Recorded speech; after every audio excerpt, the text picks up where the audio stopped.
J'ai le plaisir de vous retrouver pour les pronostics de ce mardi 17 novembre 2015 avec le Quintet Plus qui aura lieu sur l'hippodrome d'Angers. Il s'agira du prix des Jardins du Mail.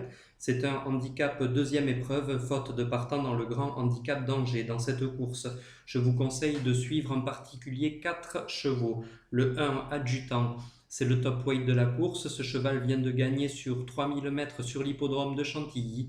Il a gagné très facilement ce jour-là. Il a été pénalisé très logiquement par le handicapeur, mais malgré tout, il possède encore une belle marge de manœuvre dans cette catégorie. Je pense qu'il ne sera pas loin de la vérité. Ensuite, le 5, Linda's Charm, une jument qui a montré sa valeur sur l'obstacle et qui revient sur le plat, une discipline dans laquelle elle a aussi montré de la qualité, à un niveau moindre évidemment, mais dans ce quintet plus, elle me semble assez bien placée et je ne serais pas surpris du tout de la voir conclure dans les 4 ou 5 premiers. Également, le 10 Mungala, qui a hérité du numéro 2 dans les stalles de départ. C'est une jument qui reste sur une bonne deuxième place dans une course à réclamer. Je pense qu'elle a son mot à dire dans cette catégorie. Et enfin, le 15 Service Gagnant, qui lui s'élancera de la stalle numéro 1 avec Alexis Badel sur son dos et 53,5 kg à porter. Dans la deuxième partie du tableau, il est vraiment plutôt bien placé. Donc, en résumé, dans ce prix des Jardins du Mail, le Quintet Plus de ce mardi à Angers, il faudra suivre le 1 Adjutant, le 5 Linda's Charm, le 10 Mungala et le 15 Service Gagnant.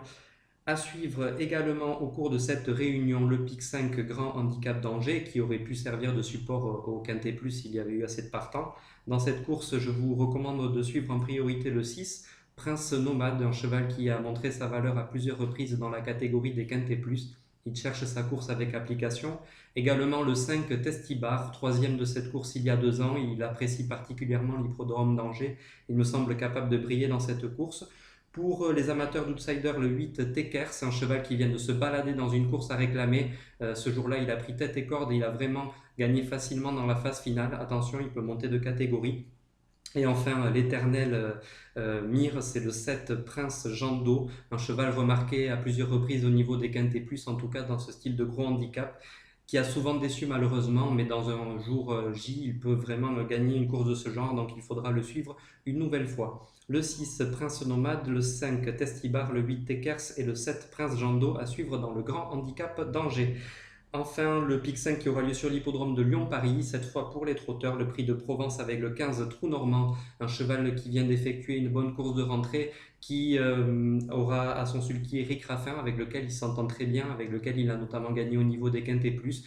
Il n'est jamais évident de rendre la distance sur l'hippodrome de Lyon-Paris, mais avec un bon parcours, ce tandem peut faire mouche. Également le 3 Alive Madrid, un cheval qui vient de gagner un bon réclamé sur l'hippodrome de Vincennes. C'est un 5 ans qui a quelques moyens, en tout cas suffisamment pour briller dans cette catégorie. Et puis le 9 Alic Julery, également un 5 ans très bien situé au premier poteau qui a brillé dans de meilleurs lots, donc il faudra le suivre en priorité. Le 15 Trou Normand, le 3 Alive Madrid et le 9 Alic Julery. Voilà pour les courses de ce mardi 17 novembre à Angers et à Lyon-Paris. Et je vous retrouve avec plaisir demain pour les courses de mercredi. Il y aura notamment le GNT sur l'hippodrome de Moncanchy. Merci à tous.